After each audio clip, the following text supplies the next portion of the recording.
विधानसभेत मंत्री उपस्थित नसल्याने ठाकरेंच्या शिवसेनेचे आमदार भास्कर जाधव चांगलेच आक्रमक झाले होते। अतिवृष्टीग्रस्तांवर चर्चा सुरू असताना दुग्ध, कृषी आणि महसूल मंत्री कुठे आहेत असा सवाल भास्कर जाधवांनी केला। तसंच शेतकऱ्यांच्या प्रश्नांवरून त्यांनी सत्ताधाऱ्यांना धारेवर धरलं। हा पहिला प्रस्ताव सभागृहामध्ये चर्चेला येत असताना जर एखादा कॅबिनेट मंत्री सभागृहात हजर नसेल तर सभागृह चालवता येत नाही, म्हणून एक कॅबिनेट मंत्री आहे। मला वाटतं ते मदतनी पुनर्वसन त्यांच्याकडे आहे। या 293च्या प्रस्तावामध्ये सरकारी पक्षाच्या वतीनं इथं कृषी विषय महत्त्वाचा आहे। कृषी मंत्री कुठे आहेत? इथं दुग्ध, मत्स्य आणि आपले पशुसंवर्धन मंत्री कुठे आहेत? त्यांचा पत्ता नाही। इथं महसूल मंत्री कुठे आहेत? महसूल मंत्र्यांचा पत्ता नाही। अहो, लॉबीमध्ये एक सुद्धा सेक्रेटरी नाही, तुमचे मंत्री नाही, लॉबीमध्ये सेक्रेटरी नाही, डेप्युटी सेक्रेटरी नाही, ऍडिशनल सेक्रेटरी नाही, कोण आहे?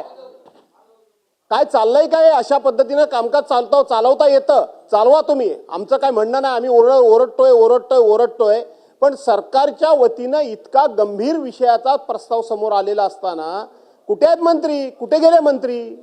तुम्ही या ठिकाणी महाराष्ट्र सरकारच्या वतीनं केंद्र सरकारच्याकडे मदतीचा प्रस्ताव कधी पाठवलात त्याची तारीख सभागृहामध्ये जाहीर करा। तो प्रस्ताव सभागृहाला सांगा तुम्ही कधी पाठवलात तो। मी जबाबदारीने सांगतो की त्याच वेळेला नगरला देशाचे केंद्रीय गृहमंत्री आले होते, ज्यावेळेला पूर झाला त्यावेळेला या सभागृहाचे उपमुख्यमंत्री माननीय अजितदादांनी सांगितलं की आम्हाला काहीतरी तुम्ही मदत करा, आम्ही लक्ष ठेवून आहोत, मदत करा। त्यांनी सांगितलं प्रस्ताव पाठवा, मग बघू। कधी आलं केंद्रीय कृषी पथक?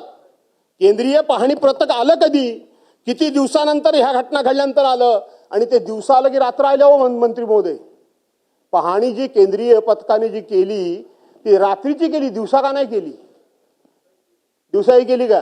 फक्त तुम्ही जे सांगू शकता तू गेली म्हणून रातोरात पथक आला आणि रातोरात गेलं, त्यांनी कोणत्याही प्रकारची पाहणी केलेली नाही। जो आमचा कोकणाचा हापूस आंबा आहे, जो जगाच्या पाठीवर आमच्यासारखा दर्जेदार हापूस आंबा, आमच्यासारखा चविष्ट हापूस आंबा, आमच्यासारखा कलरला उत्कृष्ट असलेला हापूस आंबा, आमच्यासारख्या आंब्याची एकदा का चव घेतल्यानंतर त्या आंब्याची कोणी बरोबरी करू शकत नाही जगाच्या पाठीवर। त्या हापूस आंब्याला 2018 साली GI मानांकन मिळालं। आज त्या हापूस आंब्याचं GI मानांकन काढून घेण्याचा या ठिकाणी डाव खेळला जातोय। GI मानांकन डाव खेळला जातोय बलसाड आंब्याला, हापूस आंब्याचा दर्जा का? कशा करता?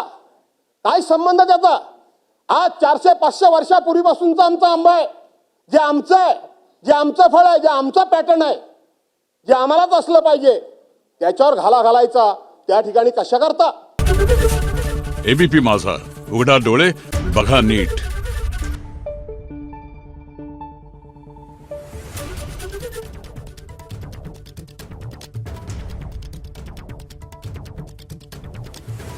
Thank you.